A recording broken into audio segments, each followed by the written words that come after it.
passions. Au-delà de la satisfaction des passions, il y a l'approche. Il y a l'approche Ma'an. Nos prières sont égoïstes. Nos prières sont égoïstes. Et la preuve est que pendant que je parle, tu sais qu'il y a très longtemps que tu as dit donne-nous, nous. Donne-nous. Il y a très longtemps que tu as prié comme ça. Pardonne-nous. Regardez, toute la prière, il n'y a pas moi. Donne-nous, pardonne-nous, éloigne-nous. Nous, frères, ce disciple a porté le fardeau de tous les autres. Ça, c'est un texte, un grand texte, maman Anne. C'est comme le frère t'a dit. Il est malade, ou il a un problème particulier des écritures, ça dépend, ou du chant plus que les chantres. Et il s'approche du maître, n'est-ce pas? Il dit, au lieu de parler de lui-même, de dire Seigneur, voici ma voix, voici mon problème, il va appliquer Philippiens 2:4. Il voit son intérêt de chanter pour Dieu, son problème, mais parce qu'il considère les autres, les intérêts des autres, il va dire Seigneur, au lieu de dire donne-moi la capacité de chanter, il dira donne-nous, nous.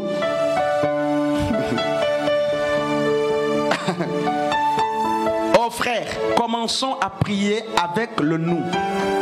Pourquoi? Parce qu'il n'y a rien de nouveau sous le soleil. Et ce qui est sûr et certain, la situation par laquelle tu passes, quelqu'un d'autre aussi vit ça. Tu n'es pas seul. Et parfois il vit ça mieux et pire que toi. Pire que toi. À l'époque, j'étais étudiant, je coupais l'herbe et j'étais chez un monsieur en général. Il avait tout chez lui. Les belles fleurs, des véhicules alignés, une belle femme, les beaux enfants, des chiens, des canards, tout ça. Une belle demeure. Mais il y avait un enfant, frères et sœurs. Frère, un enfant qui avait perdu la motricité, son corps tout pour lui paralysé. Ses mains paralysées, ses pieds paralysés, la bouche, la bave, tout ça, n'est-ce pas? Les crachats matin, soir.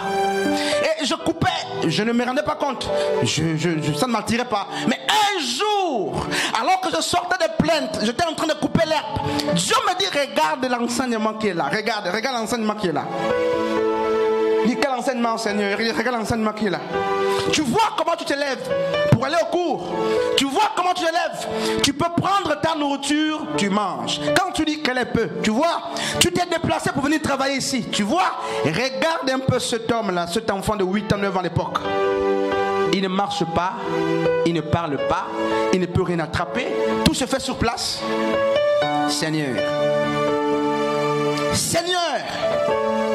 Et je débroussais, frères et sœurs, pitié de cet enfant. Et pitié, frère, que Dieu ait pitié de cet enfant. Je me suis dit, mais combien sommes-nous en train de nous plaindre dans les églises? Combien sommes-nous en train de nous plaindre parce que le salaire a été coupé? Toi au moins, il a été coupé. C'est-à-dire qu'il peut revenir. Combien sommes-nous en train de nous plaindre? Mes études ne sont pas payées. Tu parles des études parce que tu as la faculté d'aller apprendre. Lui là, est-ce qu'il peut parler comme tu parles?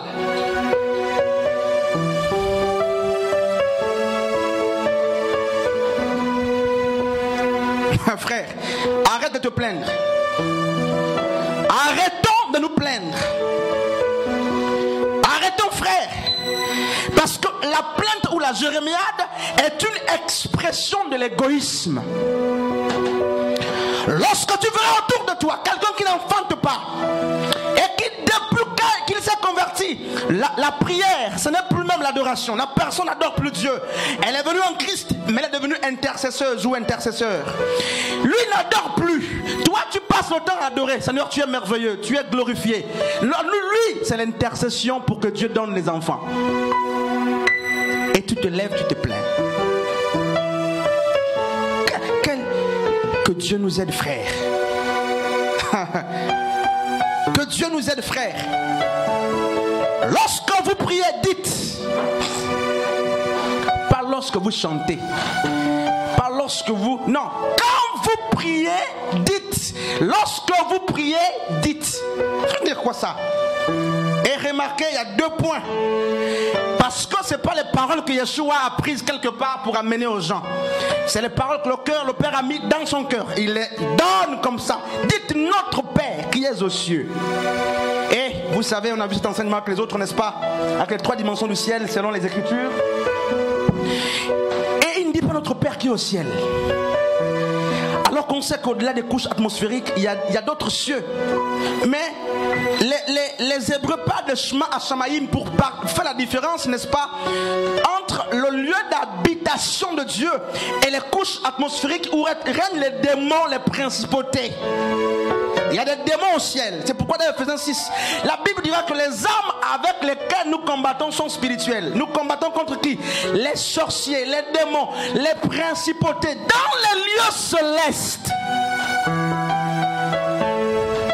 Et donc quand il dit notre Père qui est aux cieux, il dit quoi? Il reconnaît que Dieu gouverne, n'est-ce pas, tout ce qui existe.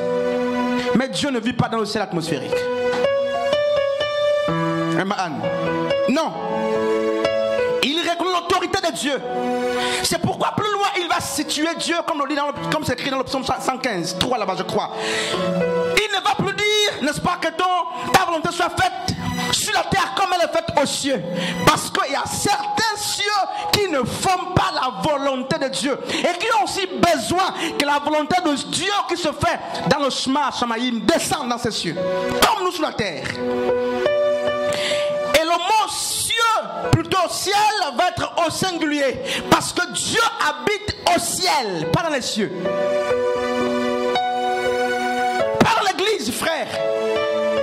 Et, oh frère, Yeshua n'a pas dit, quand vous priez, cherchez un pasteur. Quand vous priez, cherchez un prophète. Cherchez un docteur, un évangéliste, un apôtre. Non, dites vous-même, dites vous-même, dites vous-même, dites vous-même, parlez.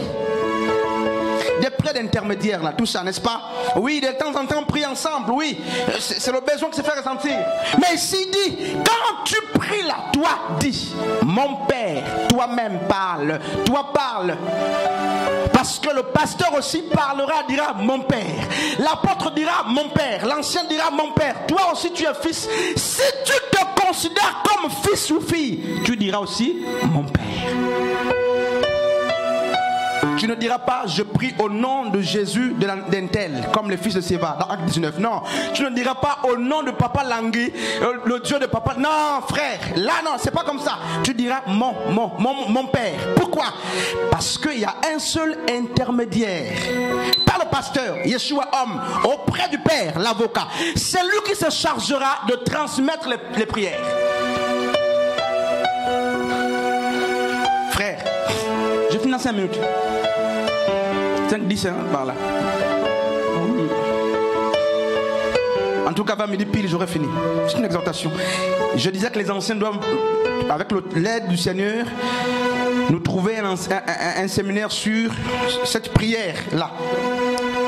Passage par passage. Oh frère. Alors, je vais finir. Il y a des mystères dans ce passage. Remarquez, l'ancien Astrid a lu. Mais je n'ai pas vu un seul endroit, du début à la fin, où quelqu'un a dit Seigneur, voici mon Père, voici ma... Il n'y a pas ça dans la prière de Jésus. Jésus n'a pas dit quand vous priez, dites. Non, il y a un temps pour ça. Dans Matthieu 7,7, il dira, mais demandez, l'homme vous donnera. Ici, là, c'est le Matthieu 6,33. D'abord les choses du royaume. C'est pourquoi la prière commence par présenter le Père. C'est la présentation du Père, la louange du Père, l'adoration du Père. Pourquoi? Parce qu'il est dit rechercher premièrement le royaume des cieux et sa justice. Des vraies prières ne vont jamais commencer par donne-moi. Des vraies prières non frère, ça c'est la chair. Quand on est charnel, on n'est pas très loin d'un païen.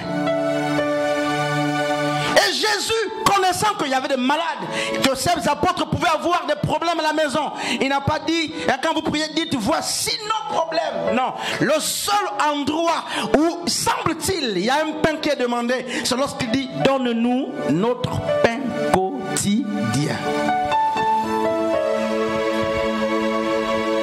Ça veut dire quoi?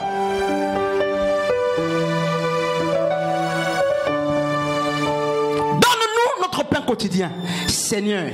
Regardez, le pain quotidien. Jean 6 dit le pain c'est Yeshua. Je suis le pain de vie. Le pain de vie.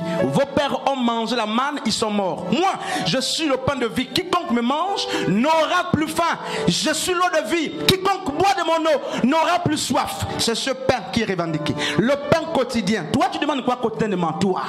Il disait, renouvelle la parole. Chaque jour, il faut un nouvel enseignement. Il faut un nouveau message. Parce que c'est ça qui nourrit mon esprit. Toi, tu ne demandes pas le pain. Là. Tu as confondu le pain là, avec le pain qui nourrit le ventre. La chair. Un homme enseigné, une femme enseignée.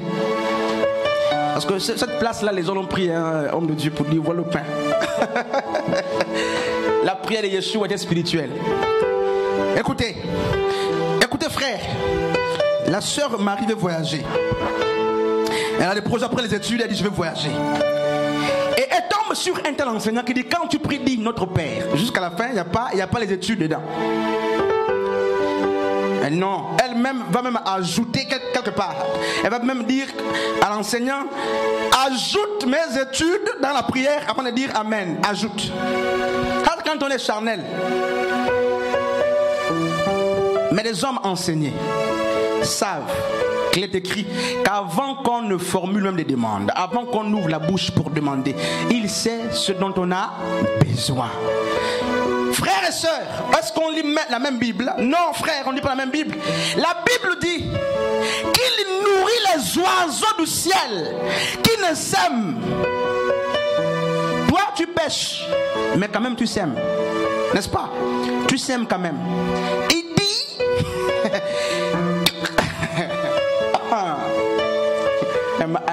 Ça, c'est quel Dieu qui peut prendre soin des animaux qui ne font rien pour lui et qui négligent les êtres humains.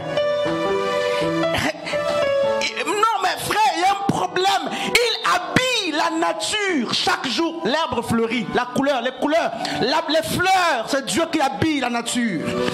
Et on nous dit la faune ne s'aime pas, la flore ne s'aime pas.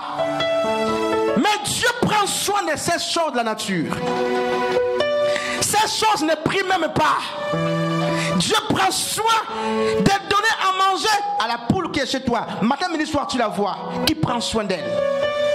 Oh frères et sœurs, regarde l'herbe verdoyante, n'est-ce pas, qui est derrière chez toi, les belles fleurs de la nature, qui ne sèment ni ne moissonnent. Les fleurs ne prient pas. Toi tu pries et tu te lamentes dans la présence de Dieu en tant que fils.